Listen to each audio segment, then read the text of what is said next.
ሰላም ጤና ይስጥልኝ እንደምሰንብታችኋል የተከበራችሁ ተመልካቾቻችን ከአንዱ ወርልድ ኒውስ ለሰዓቱ ያዝናቸውን የሀገር ውስጥና የውጭ የተመረጡ አጫጭር ዜናዎችን ይዘንላችሁ ቀርበናል። አብራችሁ የዓለም ዋንጫ የምንጊዜም ከፍተኛ ግብ አስቆጣሪነትን ክብረ ወሰን ሰበረም። አርጀንቲናዊ የእግር ኳስ ኮከብ ሊዮኔል ሜሲ ሀገሩ ከኦስትሪያ ጋር ባደረገችው የዓለም ዋንጫ የምድቡ ሁለተኛ ጨዋታ 2 ግቦችን በማስቆጠር የውድድሩ የምንጊዜም ከፍተኛ ግብ አስቆጣሪ በመሆን አዲስ ክብረ ወሰንን አስመዝግቧል። ሜሲ በዚህ ጨዋታ ያስቆጠራቸው ግቦች በዓለም ዋንጫ ውድድር 18ኛ ግቦች ሆነው ሲመዘገቡ በዚህም ቀደም ሲል ሪካርዱን ይዞት የነበረው ጀርመናዊ ሚሮስላቭ ክሎዝን በመብለጥ ብቸኛ ባለታሪክ ለመሆንም አስችሎታል። እንደ አውሮፓውያን አቆጣጠር በ2006 የመጀመሪያውን የዓለም ዋንጫ ግብ ያስቆጠረው ሜሲ ከ2 አስርተ ዓመታት በኋላ ይህን ታላቅ ክብር በስሙ በመመዝገብ በእግር ኳስ ታሪክ ውስጥ ያለውን ኃያልነት ዳግም አረጋግጧል ሲል ቢቢሲ ዘግቧል። በዓለም ዋንጫ አልጄሪያ ዮርዳኖስን 2-1 አሸነፈች። በ23ኛው የዓለም ዋንጫ የምድብ 10 መርሃ ግብር አልጄሪያ ዮርዳኖስን 2-1 በረታችበት ጨዋታ ለአልጄሪያ ቢን ቦአሊ በ69ኛው ደቂቃና አሚን ጉደይ በ82ኛው ደቂቃ ግቦቹን ሲያስቆጥር ለዮርዳኖስ ብቸኛውን ግብ ራሽዳን በ36ኛው ደቂቃ አስቆጥሯል። ይህ ውጤት አልጄሪያ ወደ ጥሎ ማለፉን የመሻገር ዕድሏ እንድታሰፋ የረዳ ሲሆን ዮርዳኖስ ከዓለም ዋንጫ የተሰናበተችበት ሆኗል።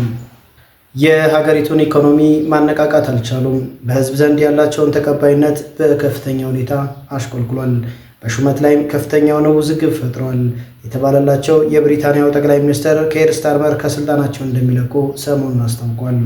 2 ዓመት ስልጣን ላይ የቆዩት ጠቅላይ ሚኒስትሩ እዚህ ውሳኔ ላይ የደረሱት በገዢው ሌበር ፓርቲ አባላትና በሚኒስትሮች ዘንድ ላለፉት ቀናት ከፍተኛ የፖለቲካ ጫና ሲደረግባቸው ከቆየ በኋላ ነው።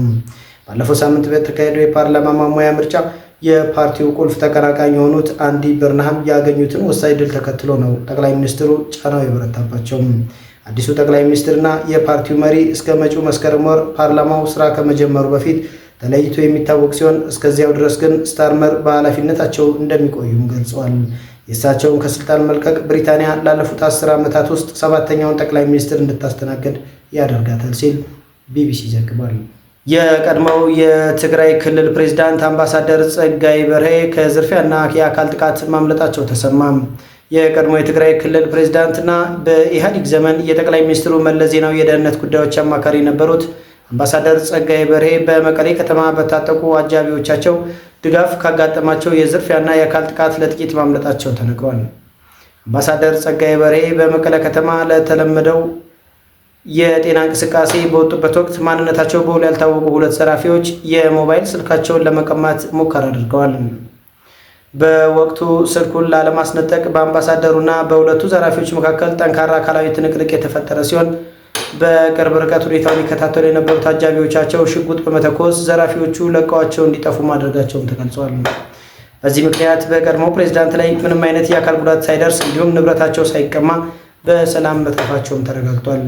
አምባሳደር ጸጋዬ ከቀድሞ የክልሉ ፕሬዝዳንት አቶ ገብሩ አስራት በመቀጠል የትግራይ ክልልን ለረጅም ዓመታት በፕሬዝዳንትነት የመሩ ሲሆን በኢህአዴግ ዘመነ መንግስት የቀድሞ ጠቅላይ ሚኒስትር መለስ ዜናዊ የደህንነት ጉዳዮች አማካሪና በእስራኤል የኢትዮጵያ ባለሙሉ ማዕረግ አምባሳደር በመሆን ማገልገላቸው የሚታወስ ነው።